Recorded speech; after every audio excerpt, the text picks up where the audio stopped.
Hi, this is Gilgamesh. I want to talk about the movie Picnic at Hanging Rock.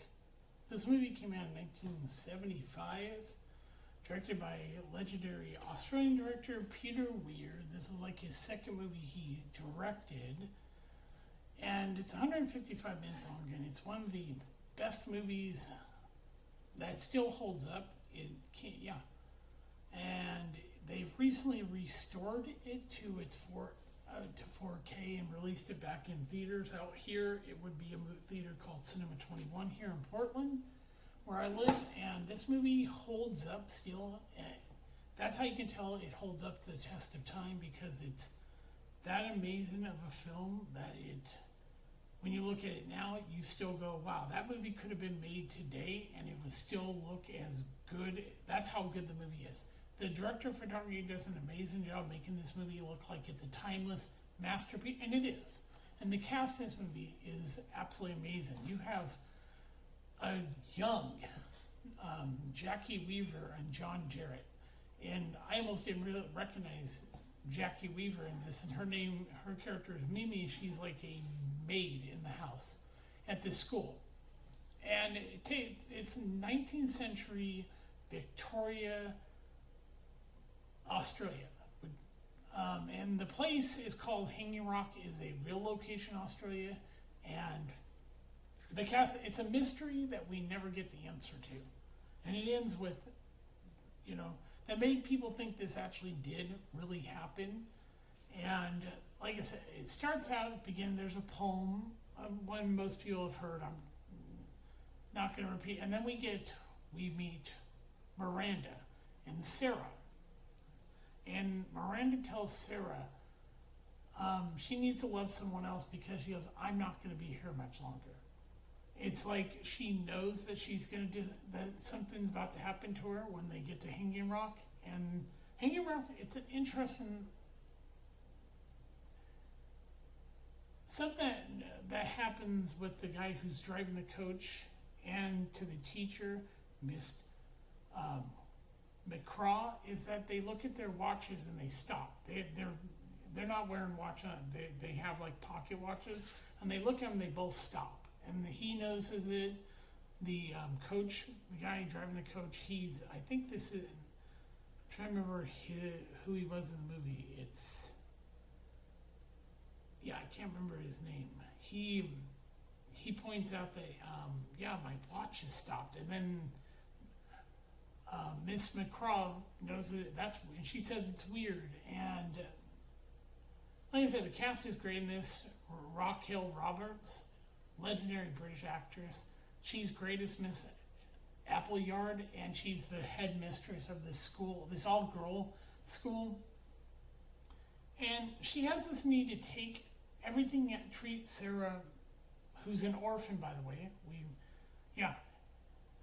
And she's poor, a poor orphan, and basically treats Sarah like not very well.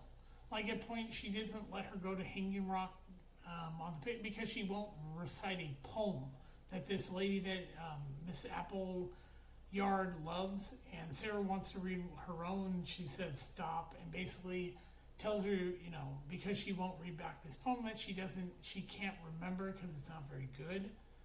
And so and the whole look of this movie is gorgeous. The outfits, the costumes, everything. The period is 1900, and you feel like you're there. And I watched it in theaters, and sat next to somebody who had never seen it. At the end, I asked him what he thought about the movie. He said he loved this movie, and it just flows perfectly with the, you see the girls, they get to, and then you see Michael Fitzberg and you see Albert. They're friends, by the way. And Albert also admits that we find out it's an orphan.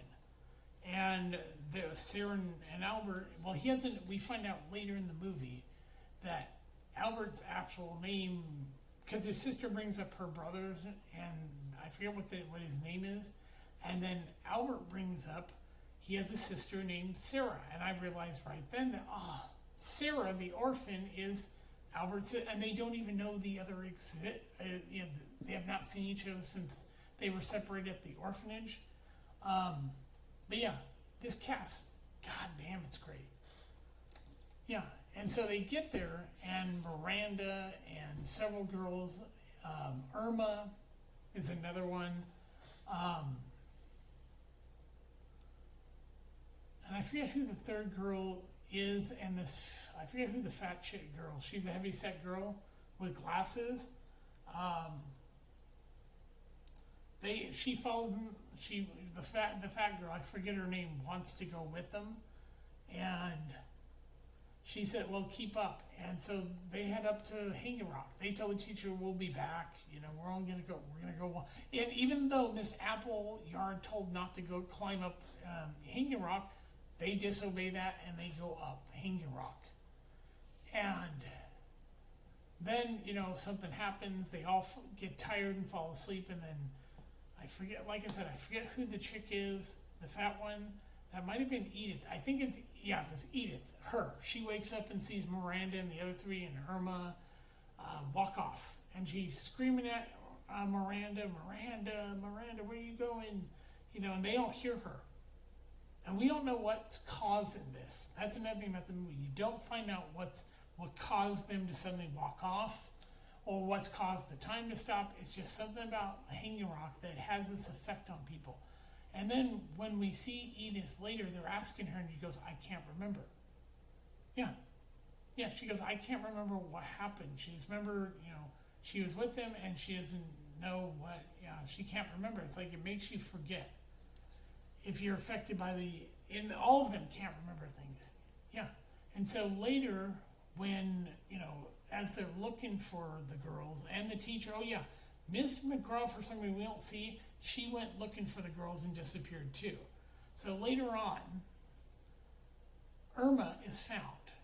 She's not awake. So she's staying at this house, and when she wakes up, they ask her, and she goes, "I can't remember." And all the girls find out that she comes back. These girls in her class, Miss Appleyard comes in and tells them that they found one of the girls, Irma. She's alive. She's unconscious. Oh, and this is another thing, is that Miss Appleyard asked this question of the doctor if they've been been violated. He goes, "No, they're still virgins." She's still a virgin. She's like, "Oh, thank God." Yeah. And so and like I said, this movie, it takes its time, and what we have is that Michael gets so he wants to find the girls because of Rachel. Because of Miranda. He has her stuck in his head that he has to go, and he brings Albert with him, and he ends up going up there to find him. Something draws him up the mount, up to Hanging Rock, and he's looking around, and then he doesn't return, so Albert goes looking for him, and then he finds him, and they get him, and he puts something in his hand, he opens it, and that's a part of one of the girl's outfits, and letting him know he found the girl. But and what happens, Albert goes up there, and we find out Irma. Yeah. And and people want to know what's going on, and they're told go home. They do not have an answer for what's going on. And like I said, and then things are starting to fall apart. It's like this whole thing, it's had a horrific, disaster for the school, for everybody involved, and Miss Appleyard is taking everything out on Sarah. And like I said, later on in the film, you find out that Albert points out that he has a sister named Sarah, and that's when you put together that he and Sarah are brother and sister, and they don't know that. They were separated when they were young. And like I said, everybody's fantastic in this movie. And there's a point where Irma's going to be leaving, and she comes into a classroom with all these girls, and basically they all stop, and she's leaving, and the French teacher basically tells them that she's going to be leaving so that they can say, Milady, Helen here plays the French teacher. She's telling the girls that she's going to be leaving so that they can say their goodbyes to her, and it starts with Edith goes, tell us you know where they are, and they're freaking out. And they're basically verbally and grabbing her and everything. This is about the only violent scene in the entire movie, to the point that the French teacher slaps Edith across the face. And all of a sudden, all the girls stop and they get Irma out of there. And she smiles because she doesn't, like I said, she can't remember what happened. And then they have a funeral. Oh yeah, there's a funeral for, I might be going out of, yeah, there's a funeral because they've basically done what they can. They can't find the others. So they hold a funeral to declare that they're dead. And it ends with basically revealing that they've done everything to try to figure out where they are. They're still, that's why they have the funeral. And it ends with no answers. Understand that. That essentially that's what makes the movie great. It doesn't solve anything. You get no answer. But that's not the point. The point is, it's a drama. It's a mystery. It's well acted. It's gorgeous. It's beautiful. It was literally, look at the budget. They say is $443,000 to $480,000, and this is just in Australia. It made $5.12 million. Just like in Australia, they don't put the whole world. I could look that up right now, just to find out what it was. Where is it? Right. Picnic at Kangen Rock. I will go to. Here it is. I'm gonna go to this. This is Wikipedia. Yeah, the cast. It's an amazing cast. I mean, you look at the top. It's like right here. You have. These are the two brothers. They produced the movie. Peter Weir. It was screenplay by Cliff Green. This is the author. Oh, here's another thing about Joan. She was asked in an interview if this was based on a true story, and for I looked up. She apparently could not answer the question if this was based on a true story. So, there's no evidence or anything that actually happened. But yeah, this was, they say in Australia, they don't tell the rest of the world, but it made, far more money. And you look at, it's like, they say cinematographer, it's really, it says, not cinematographer, it says director of photography. When you watch the movie, it literally says director of photography. And so you get to, where is it, the cast. And here's the cast. It's, Rachel Roberts. She's British. Yeah. And she's an amazing actress, by the way. Everybody's really good in this movie. And you have, yes, everybody's so good in this movie. This one, so you can't, some of them you can't look up them. Others you can look up who they were, Yeah. And so you have a great cast here. And like I said, Jackie Weaver, and young Jackie Weaver, young John Jarrett. I mean, yeah, before he became the killer in Wolf Creek. Yeah, he's had a long career. And everybody's fantastic in this movie. This is probably one of my favorite Peter Weir films because it's like his second movie. I'll even show you. Like, here's Peter Weir. He retired. Yeah, he's retired. He's like 80 years old, and he just said, yeah, he was ready to not, finally finish his, retire. Because these are the movies. It was like his third movie.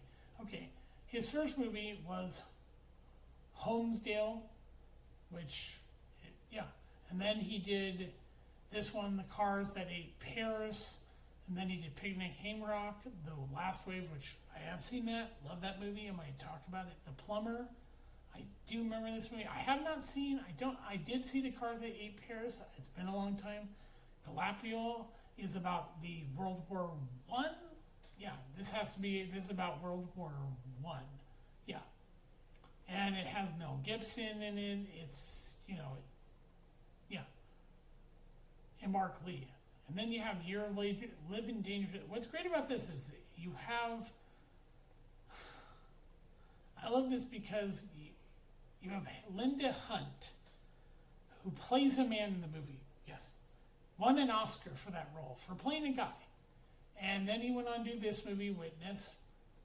Great movie. Mosquito Coast. Dead Poets Society, this is the one with Robin Williams, great cast. You have Green Card. Interestingly, Gerard Depardieu, I think now lives in Russia. You have Fearless, which I have not actually seen this movie. You have The Truman Show. This is where most Americans would know Peter Weir is from The Truman Show. Then you have Master and Commander, Russell Crowe, and then this was his last movie, The Way Back. Yeah.